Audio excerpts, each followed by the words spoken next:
Always remember to wash your hands regularly with soap and water for at least 20 seconds. Remember to wipe surfaces often. Only leave home if you are healthy. And wear a fabric mask in public covering your mouth and nose. Don't touch your eyes, mouth or nose with unwashed hands.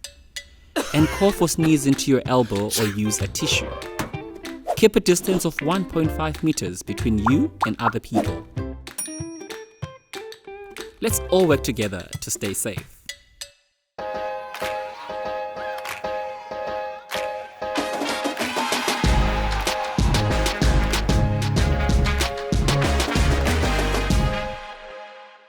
Molo Thando, and thank you for joining us to talk about Kuwe Mthombo Wengoma.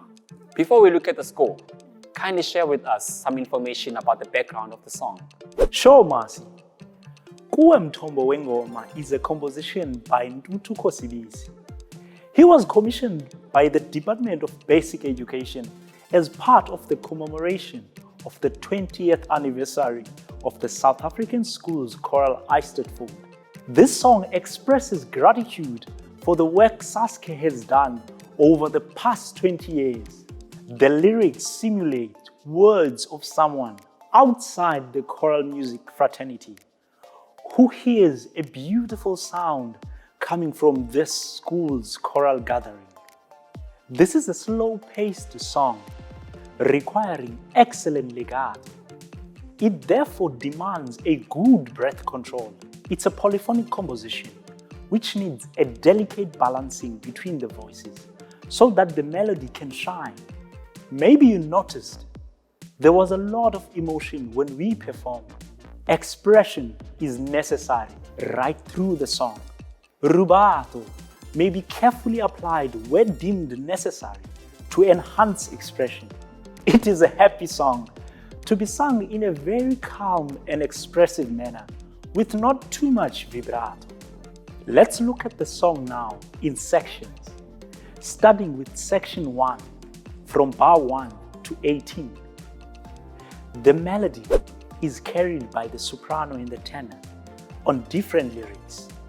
From bar 14, the lyric is similar for all the voices, although they are all independent in rhythm.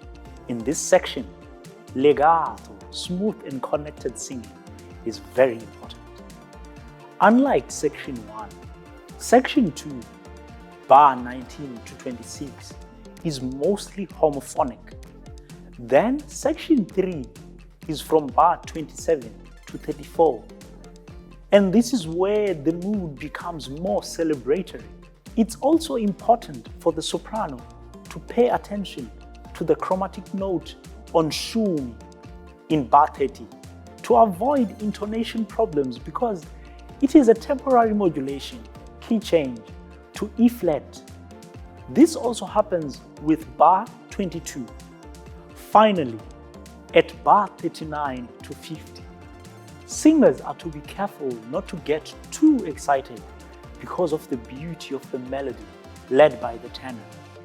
Remember that it is more about gratitude than celebration. Thank you, Marcy, for having me, and best of luck to all the learners. Remember to keep it light. I hope you have learned a lot over the past 13 modules. We have really enjoyed working on this fantastic music. We would like to thank our contributing educators, Professor Conroy Cubido, Dr. Antoinette Olifi, and Mr. Tamsanga Ngogwana. We would also like to thank our sponsors and supporters, the City of Cape Town, the Western Cape Department of Cultural Affairs and Sport, the Marina Foundation, the Judith Neilson Head Trust, the patrons of Cape Town Opera, and the UK Friends of Cape Town Opera Charitable Trust. Without them, this project would not have been possible. We wish you all the best with your singing. Remember, practice makes perfect. Make a little progress every day, and before you know it, you'll be singing like a pro.